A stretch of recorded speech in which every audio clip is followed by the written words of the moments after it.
النهارده هنتكلم عن أسطورة من أساطير نادي الزمالك. هو مش أسطورة بس، ده كان فنان كمان. النهارده احنا بنتكلم عن العندليب، عبد الحليم علي.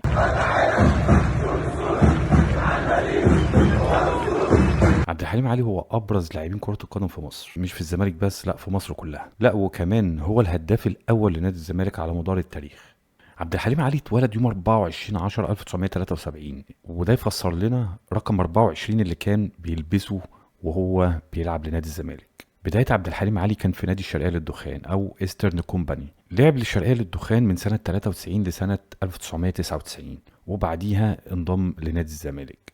وهنا كانت بداية عبد الحليم علي. عبد الحليم علي سجل 138 جون مع نادي الزمالك في 339 ماتش.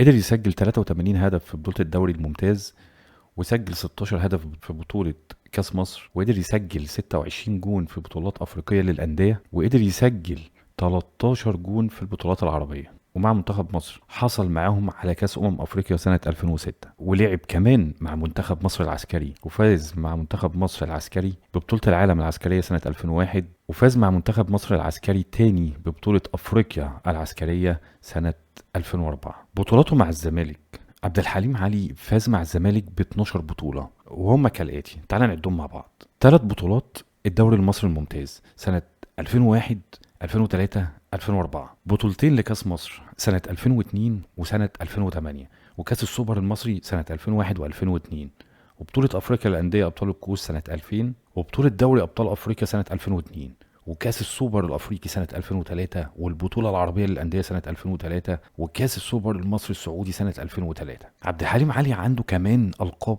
شخصيه هو بس اللي بيتميز بيها، او هو بس اللي بيفتخر بيها، واولهم ان هو الهداف التاريخي لنادي الزمالك، وكان هداف الدوري المصري الممتاز سيزون 2003 2004 ب 21 جون، وهداف الزمالك كمان في البطولات الافريقيه ب 26 جون. عبد الحليم علي ما كانش لعيب عادي، عبد الحليم علي كان عندليب الكرة المصرية. لو عجبك الفيديو وعايز تشوفنا تاني او عايز تسمعنا تاني، اتمنى تعمل لايك وشير وسبسكرايب، وان شاء الله نشوفكم في حلقات جديدة. سلام.